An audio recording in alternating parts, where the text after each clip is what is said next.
Hello, क्या हाल है आप लोगों की? कैसी तबीयत है? आप लोग ठीक ठाक हैं? अच्छा, अभी जो है ना आज गोल्ड के हम लोग एनालिसिस करेंगे आज की डेली टाइम फ्रेम के हिसाब से और वीकली टाइम फ्रेम के हिसाब से। गोल्ड ने पिछले वीक जो है ना, ये इस वीक जो है ना, हमें बहुत अच्छा प्रॉफिट दिया और हमारे 2 दिन ऐसे हिट होते रहे हैं, 2-3 दिन हमारे टीपी हिट होते रहे हैं और 3 दिन का टीपी जो है ना वो 500 प्लस पिप्स हम लोगों ने प्रॉफिट किया और जो है ना हमारा एसएल था वो तकरीबन 210 पिप्स जो है ना हिट हुए थे पूरे वीक के अंदर। और इसके अंदर ये हुआ है कि भाई 710 पिप्स हम लोगों ने निकाले थे, प्रॉफिट किया था, जिसमें से 210 पिप्स प्रॉफिट लॉस में गए हैं और 500 पिप्स हम लोग प्रॉफिट में गए हैं। एट द एंड हम लोग अपने एसएल से जो है ना 2 गुना ज़्यादा, 2-2.5 गुना ज़्यादा जो है ना प्रॉफिट में ही रहे हैं। अब नेक्स्ट जो है ना अगले वीक में गोल्ड हमें क्या देखने को मिल सकता है, गोल्ड के अंदर हम उस चीज़ को देखेंगे। ठीक है, ये आज 14 तारीख से लेके 18 तारीख तक गोल्ड हमें कैसी मूवमेंट्स देगा उस पर बात करते हैं और फंडामेंटल्स पे भी कुछ बात करते हैं। अच्छा, अभी पहले हम चलते हैं मंथली टाइम फ्रेम के अंदर। मंथली टाइम फ्रेम के अंदर ये वाली जो कैंडल है ये सप्लाई कैंडल है। ठीक है, ये मार्केट जब तक ब्रेक नहीं करती, मार्केट का कोई हायर हाई नहीं मेंटेन लगना, मतलब मार्केट ने कोई ऑल टाइम हाई नहीं लगा सकती जब तक ये मार्केट इसका ब्रेक नहीं करती। बट हुआ ये है कि मैंने ये बात की थी पिछले एनालिसिस के अंदर, ये जो गोल्ड की विग है ना, गोल्ड की वीक, इसको रिस्पेक्ट गोल्ड को देना चाहिए। ये जो इस कैंडल की वीक थी और मार्केट ने इसको रिस्पेक्ट दे के ऊपर गई है, लेकिन ना मैं ज़्यादा चांसेस में सेल में था। बट मार्केट में आई है फंडामेंटल। वो फंडामेंटल आपको बता दूं, जो ट्रंप ने टैरिफ लगाया है कॉपर के ऊपर, जो कि अगस्त में शुरू होगा और अगस्त के अंदर जब शुरू आया होगा तो देन जो है ना, इसीलिए गोल्ड के अंदर हमें हाई जो है ना बाइंग देखने को मिली थी। तकरीबन बुध से जो है ना बाइंग ही देखने को मिल रही है। वो इसी वजह से मिल रही है क्योंकि जो है ना अगर कॉपर ऊपर जाएगा तो गोल्ड भी ऊपर जाएगा, क्योंकि सारे एसिड्स एक किस्म की सेम ही है, एसिड एक तरफ ही मूव करते हैं। तो यही रीज़न थी जो कि गोल्ड ऊपर को जा रहा है। बहरहाल हम लोग अब यही है कि यहाँ से मार्केट जब तक इसको जो है ना ब्रेकआउट नहीं करती, गोल्ड हमें बाइंग नहीं मिलेगा। एक बार ये ब्रेकआउट हो गया देन गोल्ड में हमें जो है ना तकरीबन 3600 तक तो मिलेगा अराउंड अबाउट। 3500 बाद में 3520, 3545, 3500 बाद में 3600 तक जो है ना हमें मिल सकता है। ये लेवल्स आते हैं। उसके बाद हम लोग चलते हैं अब वीकली टाइम फ्रेम के अंदर। वीकली टाइम फ्रेम के अंदर हमें जो है ना एक सपोर्ट एंड रेजिस्टेंस पे बात करते हैं। फिलहाल मार्केट की ये रजिस्टेंस है जहाँ पे मार्केट ने रिस्पेक्ट लिया। ठीक है, इसके बाद मार्केट ने तकरीबन बहुत बड़ी सपोर्ट थी ये वाली, इसका मैं जो है ना बाइंग कर देता हूँ। ये मार्केट की सपोर्ट थी। उसके बाद मार्केट का ये वाला रजिस्टेंस एरिया था जो कि मार्केट अभी उसी रजिस्टेंस एरिया पे खड़ी हुई है। ये जब तक ब्रेक ना हो गोल्ड के अंदर हम बाइंग नहीं कर सकते, अदरवाइज़ नहीं कर सकते। और अदरवाइज़ ये भी चीज़ है कि हम लोग यहाँ पे अगर फिबो लगाते हैं पूरी की पूरी कैंडल के ऊपर, और यहाँ पे मैं ना एक चीज़ अगर लगाते हैं फिबोनाची, यहाँ पे अगर लगाते हैं हम लोग, तो फिबो भी जो है ना हमें एक पूरी की पूरी एक अच्छी मूव यहाँ पे देती है, जो कि ये वाला एरिया बनता है। और इस एरिया से भी एक अच्छी बाइंग पॉसिबिलिटीज़ होती है, क्योंकि ये फिबो का एरिया है ना, फिबो का एरिया बड़ा खास एरिया होता है ये वाला। ये बनता है 0.382, 0.286 का। ये एरिया को गोल्ड रिस्पेक्ट दे के गया है, इसको रिस्पेक्ट दिया देन गोल्ड ऊपर गया। अब 1 को टच किया, अब अगेन अगर इसको ब्रेकआउट कर देता है तो देन गोल्ड हमें जो है ना 3441 तक देखने को मिल सकता है आने वाले टाइम के अंदर, तकरीबन नेक्स्ट वीक के अंदर। नेक्स्ट वीक के अंदर इस एरिया तक गोल्ड हमें जो है ना देखने को मिलेगा, क्योंकि फिबो यहाँ पे लगी हुई है। उसके बाद यहाँ पे हम लोग डेली टाइम फ्रेम के अंदर चलते हैं। डेली टाइम फ्रेम के अंदर आप लोगों को मैं एक सीन ये दिखाता हूँ कि अभी मार्केट खड़ी है रेजिस्टेंस के ऊपर। रेजिस्टेंस आप लोगों ने चेक कर लिया, यही हमारे पास डेली टाइम फ्रेम में भी है, ये एच वॉर के अंदर भी यही हमारे पास लेवल निकल के आ रहा है। उसके बाद नीचे का लेवल ये हमारे पास मेजर लेवल है। मार्केट ऊपर गई है, ठीक है, हम लोगों ने अभी वीकली कैंडल की जो है ना वीक तक लगाया था, इस वीक तक मार्केट ने यहाँ पर हैमर बनाया और मार्केट ने ऊपर गया। मार्केट ने सिर्फ इस फिबोनाची को ही फॉलो किया है और इसको जो है ना, और फिबो को भी फॉलो हो गया, फंडामेंटल भी आ गई थी, इसलिए मार्केट ऊपर गई थी। ठीक है, देन अब यही इसके अंदर जो है ना हमारे पास टेक्निकल जब और डेली टाइम फ्रेम के और जो है ना हमारे पास वो आ रहे थे।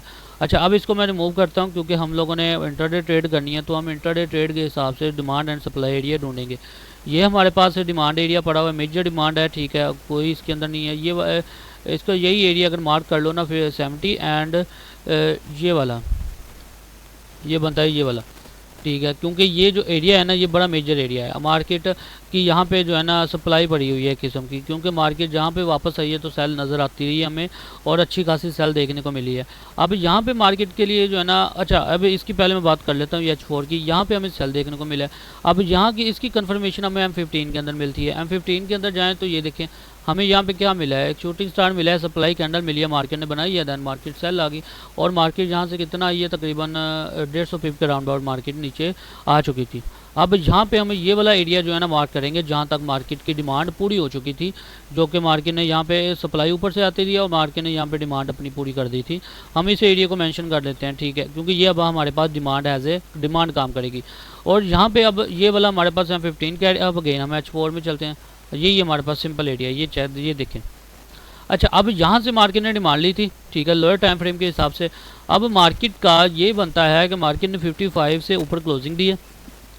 मार्केट के लिए हम लोग बाइंग एंड सेल एरिया ढूंढेंगे पहले फर्स्ट ऑफ ऑल, अदरवाइज हम लोग ट्रेड नहीं जल्दी करेंगे। लेकिन मैं जो पर्सनली गोल्ड के अंदर ना बाइंग में पोजीशन के अंदर हूँ, ना कि सेल के अंदर। मैं अगला वीक बाइंग ही करूँगा और स्ट्रॉन्ग बुलिश जाएगा गोल्ड। नेक्स्ट वीक के अंदर जो है ना 13 से लेकर 18 तारीख तक गोल्ड बुलिश जाएगा मेरे सिनेरियो के मुताबिक। अच्छा, अभी यहाँ पे अब गोल्ड के अंदर हम लोग कहाँ पे बाइंग कर सकते हो? अब H4 टाइम फ्रेम के अंदर अगर आपने बड़ी ट्रेड पकड़नी है देन आप सिंपल इस एरिया को फॉलो करोगे, ठीक है। यही एरिया हमारे पास मेजर एरिया है। एक्चुअली में ये नहीं मेजर है, 75 तक मेजर एरिया है। ये वाला मेजर एरिया बनता है 75 तक, ठीक है। इस एरिया तक जो है ना ये मेजर एरिया ही है। ये सारा का सारा एरिया जो है ना मेजर है, क्योंकि ये बड़ा टाइम फ्रेम है, इसका एसएल भी बड़ा होगा और टीपी भी बड़े होते हैं। फिर सारी बात है H4 है, H4 टाइम फ्रेम है ना, ये दूसरा थोड़ी ना H1 नहीं है।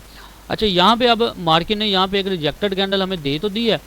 अब सिंपली हम ये चीज़ कर सकते हैं कि गोल्ड हमें जो है ना इस पोजीशन के अंदर इस एरिया तक मिले। ये वाला गोल्ड का एरिया गेन पड़ा हुआ है और ये एरिया जो है ना गोल्ड का मेजर एरिया, जिसको मार्केट हर रिस्पेक्ट दिए बगैर ऊपर नहीं जा सकती। ये मार्केट अगर इस एरिया पे आती है, जो कि एरिया बनता है तकरीबन 28 से लेकर 34 तक का, 34 का एरिया बनता है। अगर मार्केट इस लेवल तक आती है देन अगेन मार्केट यहाँ से बाइंग निकल सकती है, ठीक है। मैं ये चाहता हूँ कि मार्केट 33 पे आए, मार्केट की सप्लाई यहाँ पे अगेन पूरी हो, ठीक है। सप्लाई जो मार्केट ने बड़े टाइम फ्रेम के अंदर शो करी है वो मार्केट की डिमांड यहाँ पे पूरी हो, फिर मार्केट ऊपर जाए। यहाँ से मैं बाइंग ऐड करूँगा। 33 का लेवल है, ये मेरा जहन में रख ले। 33 का लेवल है, यहाँ से डिमांड करूँगा। अगर मार्केट यहाँ तक आती नहीं है, यहाँ तक नहीं आती, देन मार्केट इसको ब्रेक कर देती है, देन फिर मैं यहाँ से बाइंग करूँगा। मैं बाइंग करके बैठ जाऊँगा, छोटी लॉट साइज यूज़ करूँगा फॉर स्विंग ट्रेड के लिए। और मेरा स्विंग ट्रेड होगा फिर जो मैंने फीबो लगाया था, जो कि बनता था 34-40 का लेवल, यहाँ तक मेरी होल्ड होगी पूरी की पूरी। तकरीबन 700 पिप्स यहाँ पे बनते हैं ईजिली है। मैं आपको यहाँ पे वीकली टाइम फ्रेम के हिसाब से बता रहा हूँ। ये वाला एरिया हमारे पास मेजर है, ठीक है। यहाँ तक मार्केट को आना चाहिए अगर मार्केट, और लेकिन ये भी नहीं है कि यहाँ तक आएगी ही आएगी, ये भी हो सकता है। अच्छा, ऐसे सिनेरियो के अंदर ना मार्केट पता क्या करती होती है, मार्केट ये अपने रेजिस्टेंस एरिया मार्केट का सबसे स्ट्रॉन्ग और सबसे नज़दीकी रेजिस्टेंस एरिया यही बनता है। ये बनता है 42-45 का लेवल। मार्केट इस लेवल तक आती है, देन मार्केट नीचे को स्पाइक लगाए, जिसको हम कहते हैं मार्केट एकदम से सेलिंग आ गई और एकदम से सेलिंग आ गई, यहाँ पे विग लगा दी और विग लगा के ऊपर चलेगी। यही हमारे पास एरिया है। 42-45 का भी एरिया बनता है और 33 का एरिया। मैं यहाँ पे भी 42-45 पे भी एक ट्रेड एक्टिव करूँगा। अगर मार्केट 33 पे जाती है मैं ट्रेड यहाँ पे भी एक्टिव करूँगा, क्योंकि यहाँ से जो एसएल है ना वो आपका बनेगा कोई 20 पिप 200-250 पिप का एसएल बनेगा। 33 से भी बनेगा और यहाँ से भी तकरीबन आपका एसएल 25 तक बनेगा, 200 पिप का एसएल। और टारगेट आपके सामने है, जो कि 1000 पिप भी आपको दे सकता है। तो ये बड़ा टाइम फ्रेम है फॉर स्विंग ट्रेड के लिए। नेक्स्ट हम लोग चलते हैं, और ये पॉसिबिलिटी हाई पॉसिबिलिटी है मार्केट नीचे को एक बार विग लगाए देन मार्केट ऊपर शॉर्ट कर जाए।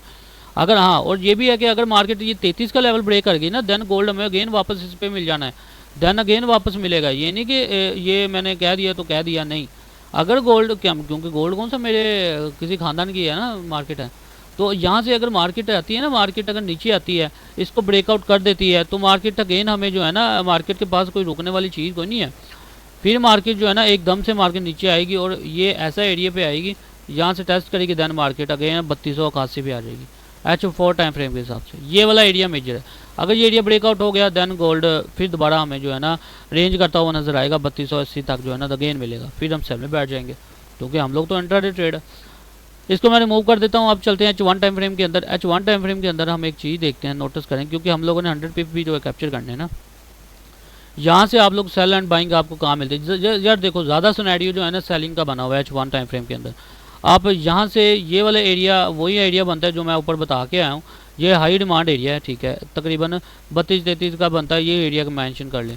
गोल्ड के लिए ये वाला एरिया दूसरा वही H4 वाले हिसाब आ रहा है ना, यहाँ पे भी H4 में, और इसके अंदर सप्लाई डिमांड एक ही आ रही है नज़र। यहाँ पे मार्केट ने बनाया है, क्या बनाया है, यहाँ पे मार्केट ने स्ट्रक्चर का थोड़ा सा प्राइस एक्शन क्रिएट किया मार्केट ने। यहाँ पे अब मार्केट ने करना क्या है, मार्केट ऐसे जाएगी, ऐसे गई है, देन ऐसे गई है, देन यहाँ से ऐसे आ जाएगी।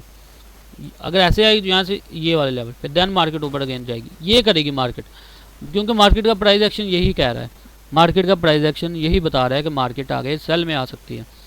सिंपल चीज़ है, हम सिंपल चीज़ को फॉलो करेंगे। अगर आप लोग सेल भी करना चाहो तो देन आप जो है ना इस लेवल के बाद सेल कर सकते हो। ये जो लेवल बनता है 50 का, 50 के बाद आप सेल कर सकते हो। 49.50 का ब्रेक हो जाए देन आप सेल कर सकते हो। 45 टारगेट कर लो, बाद में जो है ना 33 टारगेट कर लो। ठीक है, सिंपल है।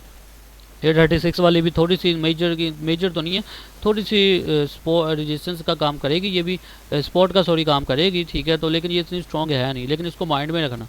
यही हमारे पास H1 टाइम फ्रेम के हिसाब से। उसके बाद हम लोग ऊपर से अगर लेते हैं, ऊपर से ये वाली यहाँ पे लेंगे, इधर से ही लेंगे क्योंकि ये रिस्की है, ये वाली रिस्की है क्योंकि ये भी हो सकता है कि मार्केट इसको ब्रेक कर दे। ठीक है, अगर ये 60 ब्रेक हो गया ना, 58-60 का लेवल अगेन ब्रेक कर गया तो देन गोल्ड हमें जो है ना बुलिश भी मिल सकता है।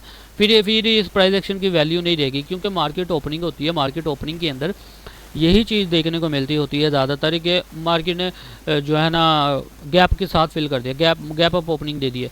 तो गैप अप ओपनिंग दे देगा तो फिर सारी बात है, फिर उसने कोई लेवल थोड़ी ना मानने हैं। तो इसलिए जो है ना हमें बड़े हिसाब से चलना पड़ता है। अच्छा, ये वो लेवल्स हैं जहाँ पे आपको जो है ना 100 to 150 पिप्स मिल जाएंगे इसी स्ट्रक्चर के बेसिस पे। अगर मार्केट ऊपर गए तो देन जो है ना आप बाइंग करके बैठ जाओ। ठीक है, 60 ब्रेक होता है, 60 ब्रेक कर दे देन 75 टारगेट इसका मस्ट है, 75 लाजमी लगाएगा ये, और 75 से सेल आना बिल्कुल साइकोलॉजिकल लेवल से आएगा लाजमी। 75 तक टारगेट आप कर सकते हो। ठीक है, ये भी लेवल को याद रख लें। अगर आपने 100 to 150 कैप्चर करने हैं तो देन आप 60 से बाय ऊपर ब्रेक करें, 60 से बाय देन आप ये वाला पहला टारगेट ये होगा हमारे पास 68 का, देन जो है ना दूसरा टारगेट 75 का। और अगर ये मार्केट नीचे को ब्रेकआउट कर देती है देन इसी लेवल को, तो ये हमारे पास लेवल 50, 49, 50 का 42 लगाएं। 42 का वैसे बाद में 36 को भी ध्यान में रखना है, उसके बाद 33 ये वाला, यही हमारे पास लेवल बनता है। देन यहाँ से बाइंग भी पॉसिबिलिटी है। बहरहाल मार्केट ने सेल का बनाया ज़रूर है, लेकिन मार्केट ट्रैप बहुत करती है, सेल की तरफ ज़्यादा ट्रैपिंग होती है ना कि बाइंग में ज़्यादा होती है। तो बहरहाल सप्लाई थोड़ी सी इसको डिमांड चाहिए ज़रूर है, तो ये मार्केट हमें नीचे मिलने आ सकती है, इस एरिया तक मिलने हमें आ सकती है। तो देन यहाँ पे मैं बाइंग पेंडिंग लगा के ऑर्डर तो सो जाऊँगा कि ये हमारे पास थे कंप्लीट एनालिसिस। फिबो भी आपको लगा के दिखा दी। अच्छा, फिबो भी यहाँ पे भी अगर हम ना वो तो हम बड़े टाइम फ्रेम के अंदर लगाई ना फिबो। अब मैंने वो आपको बताया कि फिबो कैसे जो है ना काम करेगी।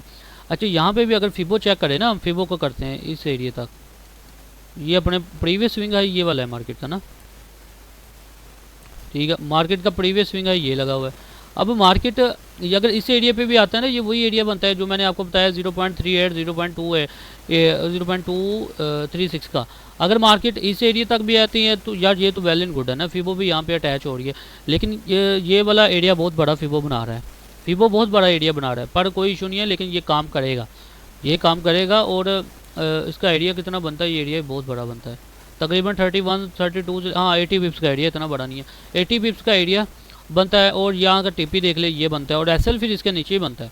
एसएल आपका 3306 का बनेगा, क्योंकि फिबोनाची जो है ना ट्रेड, इसका टीपी भी बहुत बड़े होते हैं, टीपी 3 गुना होते हैं, और एसएल जो है ना वो बड़ा एसएल बनता है। अब जैसे कि यहाँ पे अगर मार्केट आती है तो आपका एसएल यहाँ पे लगेगा, लॉन्ग पोजीशन यहाँ से आपका एसएल लगेगा, इस तरह लगेगा। और हमारा पहला टारगेट ये होगा, सॉरी ये वाला फिबो से थोड़ा सा नीचे लगना है, क्योंकि अगर फिबो को वर्क करती होगी ना तो यहाँ पे एसएल से हिट होने का चांसेस ज़्यादा हो जाते हैं। तो यहाँ पे आप इससे नीचे रखेंगे, ये बनेगा जी कितना बनता है, तकरीबन 200 पिप का एसएल बनता है H1 टाइम फ्रेम के अंदर। और जो है ना 200 पिप का अगर एसएल बनता है तो देन जो है ना हमें हाँ 200 पिप का ये एसएल बन गया। उसके बाद हमारे पास 200 पिप का तकरीबन 500 पिप्स का, यानी तकरीबन एसएल के 2 गुना ही आपको प्रॉफिट मिल सकता है। नहीं, हम 1 तक लेंगे, 1 तक लेते हैं फिबो के बेसिस पे ना, तो 2 गुना आपको मिल जाना है। लेकिन ये भी नहीं कि ये 2 गुना ही आपको देगा, क्योंकि ये तो एक ये इतना खास एरिया नहीं है मेरी फिबोनाची सेटिंग की जो है ना अकॉर्डिंग, ये एरिया इतना खास नहीं है। इसको ब्रेक कर गया देन ये ना मार्केट यहाँ तक मिलेगा 3405 तक, मतलब कि आपको 1000 पिप यहाँ पे नहीं, 1000 तो नहीं, 800 पिप्स आपको यहाँ पे मिल सकते हैं। ठीक है, फिबोनाची की बेस पे। और अगर ये काम किया तो देन इसको भी मेरी नज़र रहेगी, अगर ये काम किया देन मैं आपको जो है ना बता दूंगा। अच्छा भाई, यही आप लोगों के लिए जो है ना 100 पिप्स का भी मैंने बता दिया। ठीक है, अगर यही लेवल्स आप मार्क कर सकते हो, ऑल टू ऑल दिखा दिया, बाकी फंडामेंटल आपको बता दिया, कॉपर की वजह से ऊपर जा रहा है गोल्ड।